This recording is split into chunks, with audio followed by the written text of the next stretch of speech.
अस्सलाम वालेकुम वरहमतुल्लाहि वबरकातुह।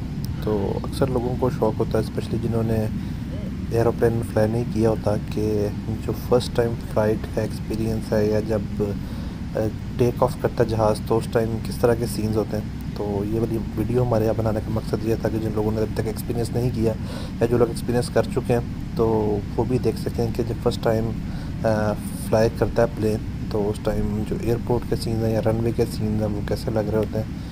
तो हम कोशिश करेंगे इस वीडियो को रॉ रखें और इसमें कोई भी किसी किस्म का म्यूज़िक ऐड ना हो, ताकि जो एक रियल टाइम एक्सपीरियंस है आप लोग वो फील कर सकें। तो चलें, लेट्स स्टार्ट द वीडियो। ये फ़्लाइट हमारी Dubai to Jeddah and the aircraft is Boeing 777-800।